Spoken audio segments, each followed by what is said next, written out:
नमस्कार दोस्तों, मैं योगेश कुमार संस्कृत यूट्यूब चैनल संस्कृत और बोधना में आपका एक बार फिर स्वागत करता हूं। और आज मैं एक नई वीडियो जिसमें आज हम लोग क्लास 7 की रुचिर भाग 2 का नवम पाठ का नाम अहम अपि विद्यालयं गमिष्यामि का इस वीडियो में निनुवाद और अभ्यास कार्य दोनों करेंगे। इस पाठ में एक ऐसी बालिका की कहानी है जो पढ़ना चाहती है लेकिन अपने परिवार की आर्थिक स्थिति को लेकर नहीं पढ़ पा रही। समाज में से बहुत से बच्चे हैं जो नहीं कर पा रहे। और एक दूसरी समस्या जहाँ जो दिखाई गई है समाज की, वो है कि छोटे बच्चों से अपने घरों में काम करवाना या छोटी छोटी दुकानों पे काम करवाना, तो जो कि एक सामाजिक कुरीति के रूप में बहुत ज़्यादा प्रचलित आजकल है। तो इस वीडियो के माध्यम से मैं यह भी संदेश देना चाहता हूँ कि हम शिक्षित लोग अगर इस तरह से इन बच्चों को थोड़ा सा प्रोत्साहित करें और उन्हें भी विद्यालय जाने के लिए कहें तो शायद हमारे समाज में एक और कुरीति समाप्त हो सकती है। तो पाठ प्रारंभ करते हैं। यहाँ पर संवाद के द्वारा इस पूरे पाठ को दिखाया गया है। मालिनी एक पात्र है, उसकी एक पड़ोसन है गिरजा। गिरजा की एक साई का काम वाली मेड है, यानी उसका नाम है दर्शना, और दर्शना की एक पुत्री है। यहाँ पर इन चारों पात्रों को मिलाकर पूरा पाठ किया गया है। तो मालिनी प्रतिवेशनी प्रति गिरजे मम पुत्रः मातुर्गृहं प्रति प्रस्थितः काचित् अन्यानां कामपि महिला कार्यार्थं जानसि त्रयी प्रेषे। मालिनी अपनी पड़ोसन से बोलती है, हे गिरजे, मेरा पुत्र मामा के घर गया है, क्या तुम किसी दूसरी स्त्री को काम के लिए जानती हो तो भिजवा देना। गिरजा मालिनी उत्तर देती है, आम सखी, अद्य प्रातः एव मम साहिका सुसुत्याः कृते कामार्थं पृच्छति स्म, श्वः प्रातः एव तया सह वार्तां करिष्यामि। गिरजा बोलती है, हाँ सखी, आज सुबह ही मेरी सेविका यानी काम वाली ने अपनी पुत्री के लिए काम के बारे में पूछ रही थी। कल सुबह ही उसके साथ आपकी बात करा दूंगी। अग्रिम दिने प्रातः काले षड्वादने एव मालिन्याः गृहघण्टिका आगन्तुक्रम कमपि सूचयति। मालिनी द्वार उद्घाटयति, पश्यति यत् गिरिजायाः सेविकायाः दर्शनया सा एका 8 वर्षीय देशीय बालिका तिष्ठति। अगले दिन सुबह 6 बजे ही मालिनी के घर की घंटी किसी के आने की सूचना देती है। मालिनी दरवाजा खोलती है और देखती है कि गिरजा की सेविका दर्शना के साथ लगभग एक 8 वर्ष की बालिका खड़ी है। दर्शना, महोदय, भवती कार्यार्थं गिरजा महोदया यां पृच्छति स्म, कृपया मम सुताय अवसरं प्रदाय अनुग्रहीतु भवती। दर्शना बोलती है, महोदय जी, आपने काम के लिए गिरजा महोदया से पूछा था, कृपया करके मेरी बेटी को अवसर देकर हमें अनुग्रहित करें। मालिनी, परंतु अल्पवयस्का प्रतीयते, किं कार्यं करिष्यति एषः, अयं तु अस्याः अध्ययनस्य क्रीडनस्य च कालः। मालिनी बोलती है, किंतु यह तो कम आयु वाली लग रही है, यह क्या काम करेगी, यह तो इसके पढ़ने और खेलने का समय है। इसका उत्तर दर्शना यानी उस लड़की की माँ बोलती है, एषा एकस्य गृहस्य संपूर्ण कार्यं करोति स्म, सः परिवारः अधुना विदेशं प्रति प्रस्थितः, कार्याभावे अहमेतस्य कार्ये एव अनिष्यामि स्म, येन भवतः सादृशानां कार्यं प्रचलेत, अस्मात् सादृशानां गृह संचालनाय च धनस्य व्यवस्था भवेत्। दर्शना बोलती है कि यह एक बार घर का सारा पूरा काम करती थी, वह परिवार विदेश चला गया है, कार्य की कमी के कारण मैं इसके लिए काम ढूंढ रही थी जिससे आप जैसे लोगों का काम चल सके और हम जैसे लोगों के घर चलाने के लिए धन की व्यवस्था भी हो जाए। मालिनी, परम एतत्तु सर्वथा अनुचितम, किंतु यह तो बिल्कुल ही अनुचित है। किम न जानसि यत् शिक्षा तु सर्वेषां बालिकानां च मौलिकाधिकारः। किंतु यह तो बिल्कुल अनुचित है, क्या तुम नहीं जानती कि शिक्षा प्राप्ति तो सब बालक और बालिकाओं का मौलिक अधिकार है। दर्शना, महोदय, अस्मत् सादृशानां तु मौलिकाधिकारः केवलं स्व उदरपूर्ति एव अस्ति।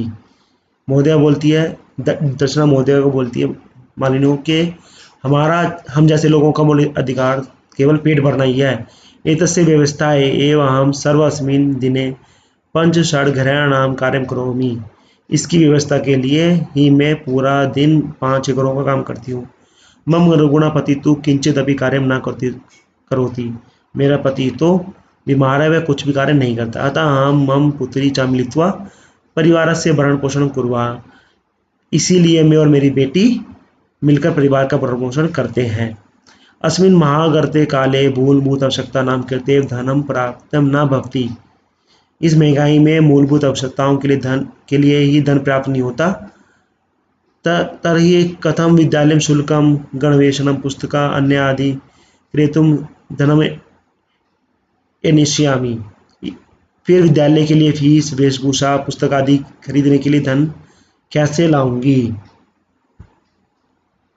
मालिनी: ओहो अज्ञानं भवत्याः। किं न जानसि यत् नवोत्तरद्विसहस्रे तमे वर्षे स्वकारणे सर्वेषां बालानां कृते शिक्षायाः मौलिकाधिकारस्य घोषणा कृता। ओह, ये आपका ज्ञान है, तुम नहीं जानती कि 2009 में सरकार ने सब लड़कों और लड़कियों के लिए शिक्षा के मौलिक अधिकार की घोषणा की है। तद अनुसारं 6 वर्षेभ्यः आरम्भः 14 वर्षपर्यन्तं सर्वे बालाः समीपस्थं स्वकार्यं विद्यालयं प्राप्य न केवलं निःशुल्कं शिक्षा एव प्राप्स्यन्ति अपितु निःशुल्कं गणवेषं, पुस्तकानि, पुस्तकसूचीं, पात्राणां मध्याह्नभोजनं, छात्रवृत्ति इत्यादिकं सर्वे प्राप्स्यन्ति।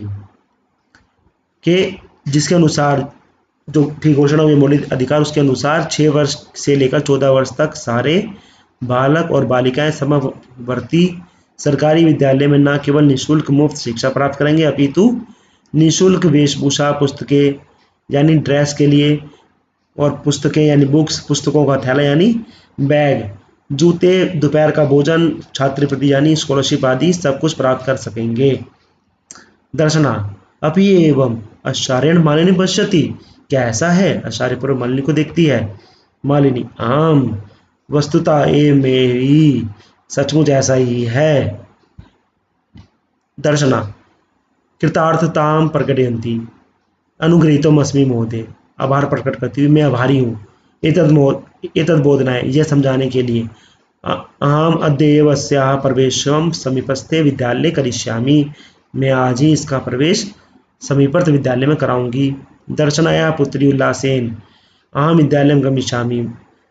दर्शना की पुत्री खुशी के साथ मैं विद्यालय जाऊंगी। अहम अभी पठिष्यामि, मैं भी पढ़ूंगी। इति उक्त्वा करतलध्वनि सहितं नृत्यति मालिनी प्रति च कृतज्ञतां ज्ञापयति। और ऐसे ताली बजाने के साथ नृत्य करती है तथा मालिनी के प्रति आभार प्रकट करती है। तो छात्रों, दोस्तों, आपने देखा किस तरह से इस पाठ में किस तरह से उस महिला को जानकारी नहीं थी और जानकारी होने के बाद उसने किस तरह से अपनी पुत्री के लिए विद्यालय में प्रवेश के लिए ठीक है आभार प्रकट किया। तो हम लोग भी आसपास के अपने जो छोटे छोटे बच्चे हैं उनको थोड़ा सा प्रोत्साहित करके, उन्हें समझाकर, उनके पेरेंट्स को समझाकर उनको विद्यालय के लिए हम प्रोत्साहित कर सकते हैं कि वह विद्यालय में भेजें। और बेसिक एजुकेशन तो एक्चुअली हम लोग उन्हें करा ही सकते हैं। तो आगे इसका हम अभ्यास कार्य करेंगे। अभ्यास प्रश्न 1 उच्चारण कुर्ता, जहाँ पे कुछ शब्द हैं उनको उच्चारण करने हैं। अग्रिम दिने, अगले दिन षड्वादने 6 बजे। अष्टवर्षीय देशिया 8 वर्ष की, अनुग्रहित करना। भवत सादृश्यम, आप जैसे लोगों का। गृह सौज्जन्यना है, अपने घर की व्यवस्था चलाने के लिए, व्यवस्था करना। महागर्त काले, इस महंगाई के समय में। अद्य एव अस्या, आज ही ऐसे। करतल वादन सहितम, ताली बजाकर। एक पदेन उत्तराणी लिखत। गिरजायास गृह सेविकाया नाम किम आसीत्। गिरजा की सेविका का नाम क्या था? दर्शना। दर्शनाया पुत्री कति वर्षया आसीत्? 8 वर्ष देशीया। अद्यत्वे शिक्षा अस्माकं कीदृशाधिकारः? मौलिक अधिकारः। दर्शनाया पुत्री कथं नृत्यति? करतल वादन सहितम। ये प्रश्न नंबर 3 पूर्णवाक्येन उत्तरत्। 8 वर्ष देशीया दर्शनाया पुत्री किं समर्था आसीत्? 8 वर्ष देशीया दर्शनाया पुत्री एकस्य संपूर्णस्य गृहस्य कार्यं कर्तुं समर्थ अस्ति। वह एक पूरे घर का कार्य करने में समर्थ थी। दर्शना कति गृहाणां कार्यं कर्तुं समः। दर्शना 5 षडानां वा गृहाणां कार्यं करोति स्म। 5 घरों में कार्य करती थी। मालिनी स्वप्रतिवेशिनी प्रति किं कथयति? बालिनी स्वप्रतिवेशिनीं प्रति कार्यार्थं कस्याचित् महिला सहायिकया वार्तां कथयति। किसी काम वाली महिला के लिए बोलती है। अद्यत्वे छात्रा के विद्यालय किम किम निःशुल्कं प्राप्तवन्ति, क्या क्या प्राप्त करते हैं निःशुल्क। अद्य छात्रा विद्यालय निःशुल्कं गणवेषणं यानी ड्रेस, पुस्तकानि बुक्स, पुस्तक स्यूतं बैग, पात्राणां जूते, मध्याह्न भोजनम मिड डे मील या दोपहर का भोजन, छात्रवृत्ति यानी स्कॉलरशिप चा प्राप्तवन्ति प्राप्त करते हैं। रेखांकित पद अधिकृत्य प्रश्न निर्माणं कुरुतः। मालिनी द्वार उद्घाटयति, का द्वार उद्घाटयति। सर्वेषां शिक्षा सर्वेषां बालानां मौलिक अधिकारः, शिक्षा केषां मौलिक अधिकारः। दर्शनाचार्यणे मालिनी पश्यति, दर्शनाचार्यं कां पश्यति। दर्शना तस्या पुत्री च मिलित्वा परिवारस्य भरणपोषणं कर्तुं समः।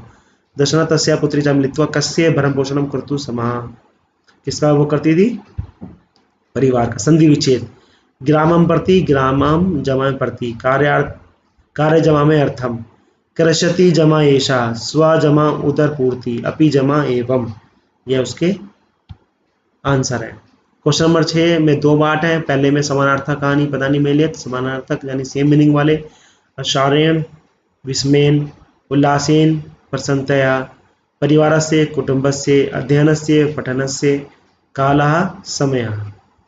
विलोमपद यानी अपोजिट साइड, क्रेतुम खरीदना, विक्रेतुम बेचना, श्व आने वाला कल, या बीता हुआ कल, ग्रामम गांव, नगरम शहर, समीपस्थ पास, दूरस्थ दूर, पृच्छति पूछता है, कथयति कहता है। आखिरी है ये विशेषण पदे स विशेष्य पदानि योजयत्, विशेषण करना है। सर्वेषां बालकानां मौलिक अधिकारः एषा अल्पवयस्काः, स्वीकार्यं विद्यालये समीपस्य विद्यालयं, सर्वेषां बालिकानां निःशुल्क गणवेषणम। तो इस तरह से ये क्वेश्चन नंबर 7 है और यहाँ ये पूरा पाठ होता है। इसका हमने हिंदी अनुवाद और अभ्यास कार्य देखा। उम्मीद करता हूँ ये वीडियो आपको बहुत पसंद आई होगी। अगर पसंद आई है तो सभी इसको लाइक कीजिए, शेयर कीजिए और कमेंट्स कीजिए। आपका बहुत बहुत धन्यवाद।